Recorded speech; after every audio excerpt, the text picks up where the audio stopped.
पहिला, इतिहास लेखन पाश्चात्य परंपरा. 1.1 इतिहास लेखनाची परंपरा.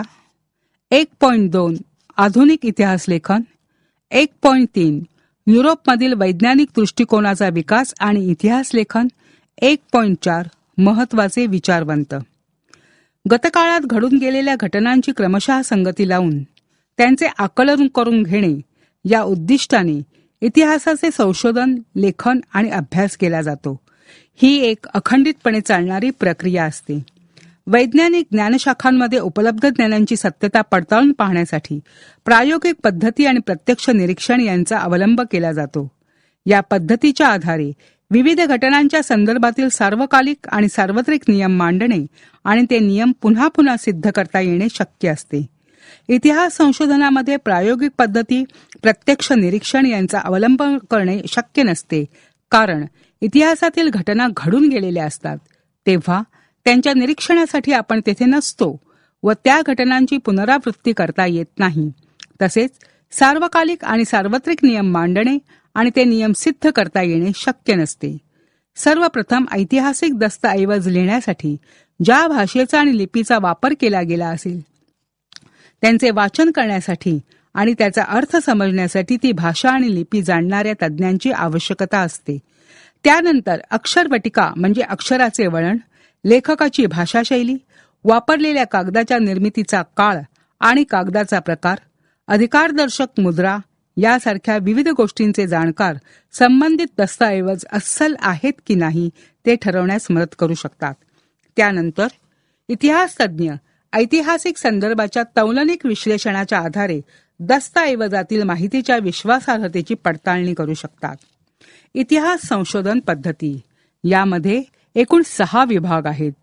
त्यामधील 1 उपलब्ध ऐतिहासिक माहितीचे संदर्भ तपासणे.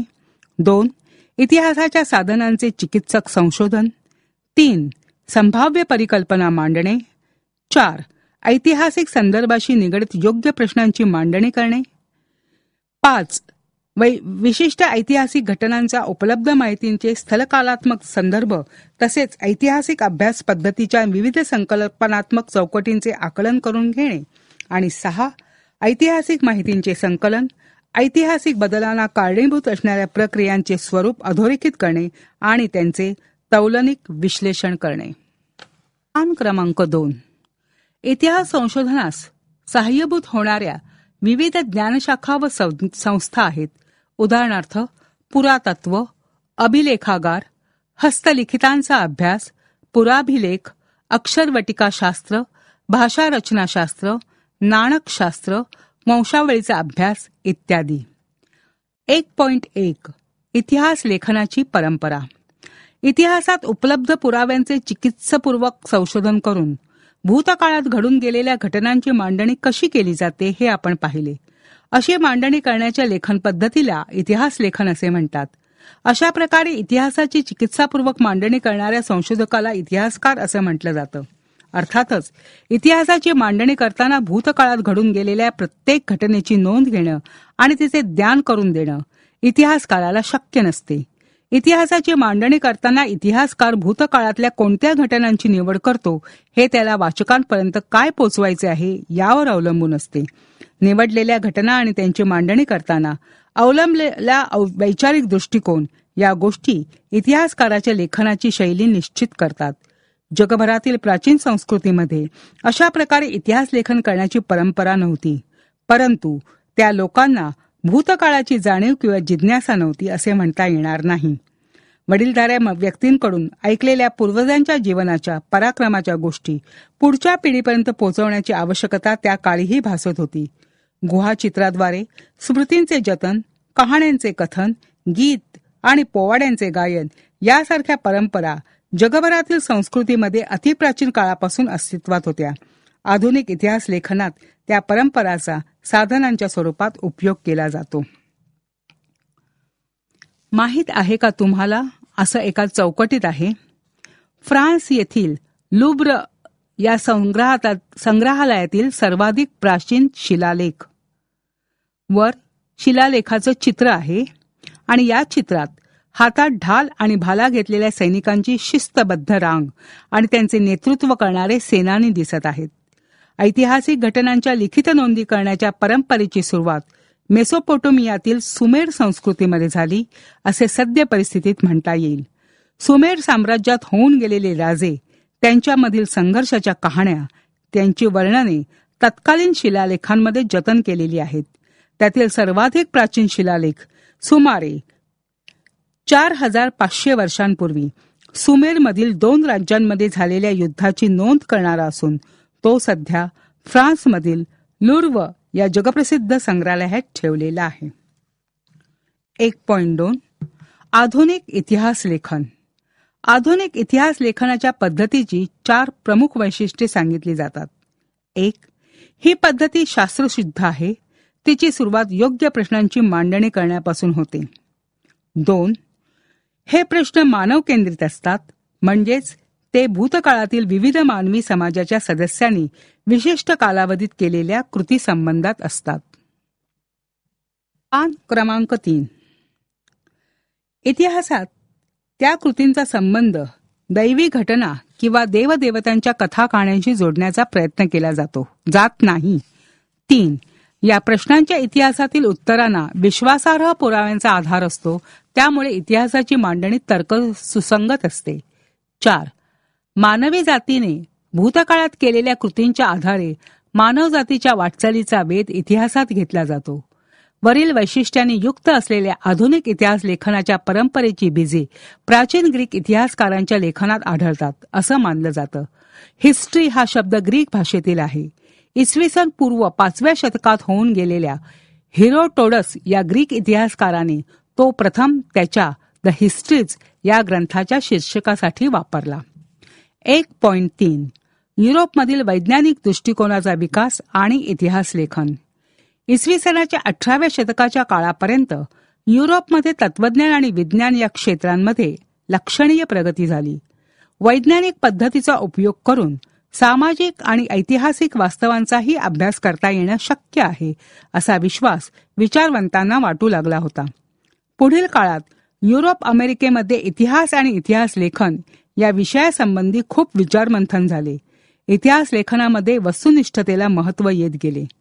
18व्या शतकाच्या आधी युरोपमधील विद्यापीठांमध्ये सर्वत्र ईश्वरविषयक चर्चा आणि तत्संबंधीचे तत्वज्ञान या विषयांनाच अधिक महत्त्व दिले गेले. परंतु हे चित्र हळूहळू बदलू लागले. इसवी सन 1737 मध्ये जर्मनीमधील गॉन्टिंगेन विद्यापीठाची स्थापना झाली. या विद्यापीठात प्रथमच इतिहास या विषयाला स्वतंत्र स्थान प्राप्त झाले. त्यापाठोपाठ जर्मनीमधील इतर विद्यापीठेही इतिहासाच्या अभ्यासाची केंद्र बनली. 1.4 महत्वाचे विचारवंत. इतिहास लेखनाचे शास्त्र विकसित होण्यात अनेक विचारवंतांचा हातभार लागला. त्यातील काही महत्वाच्या विचारवंतांची माहिती घेऊया. रेने देकार्त 1596 ते 1650. इतिहास लेखनासाठी वापरल्या जाणाऱ्या ऐतिहासिक साधनांची, विशेषतः कागदपत्रांची विश्वासार्हता तपासून घेणे आवश्यक आहे असं मत आग्रहाने मांडले जात होते. त्यामध्ये रेने देकार्त हा फ्रेंच तत्वज्ञ अग्रभागी होता. त्याने लिहिलेल्या डिस्कोर्स ऑन द मेथड या ग्रंथातील एक नियम शास्त्रशुद्ध संशोधनाच्या दृष्टीने फारच महत्वाचा मानला जातो. एखादी गोष्ट सत्य आहे असे निसंशयरित्या प्रस्थापित होत नाही तोपर्यंत तिचा स्वीकार कदापि करू नये, हा तो नियम होय. व्हॉल्टेअर 1694 ते 1778. व्हॉल्टेअरचे मूळ नाव फ्रान्सवा मरी अरुवे असे होते.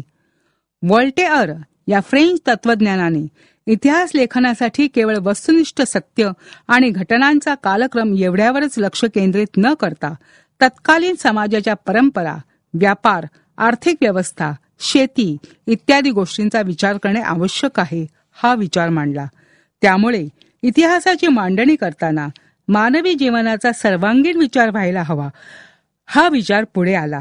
त्या दृष्टीने व्हॉल्टेअर आधुनिक इतिहास लेखनाचा जनक होता असं म्हणता येईल. पान क्रमांक 4.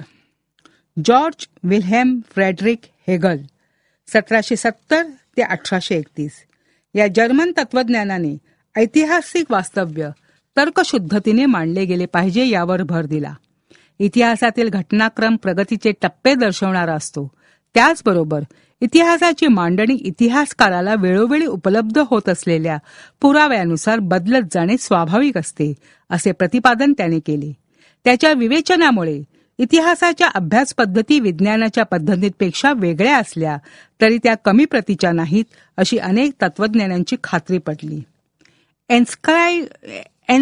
एन्सायक्लोपीडिया ऑफ फिलॉसॉफिकल सायन्सेस या ग्रंथामध्ये त्याची व्याख्याने आणि लेख यांचे संकलन आहे. हेगलने लिहिलेले रिझन इन हिस्ट्री हे पुस्तक प्रसिद्ध आहे. लिओपोल्ड वॉन रांके 1795 ते 1886. 19व्या शतकातील इतिहास लेखनाच्या पद्धतीवर प्रामुख्याने बर्लिन विद्यापीठातील लिओपोल्ड वॉन रांके यांच्या विचारांचा प्रभाव होता. त्याने इतिहास संशोधनाची चिकित्सक पद्धती कशी असावी ते सांगितले. मूळ दस्तऐवजांच्या आधारे प्राप्त झालेली माहिती ही सर्वाधिक महत्वाची आहे यावर त्याने भर दिला. तसेच ऐतिहासिक घटनांशी संबंधित असलेल्या सर्व प्रकारची कागदपत्र आणि दस्तऐवज यांचा कसून शोध घेणे अत्यंत महत्वाचे असल्याचे त्याने सांगितले. अशा पद्धतीने ऐतिहासिक सत्यापर्यंत पोहोचता येणे शक्य आहे असा विश्वास त्याने व्यक्त केला.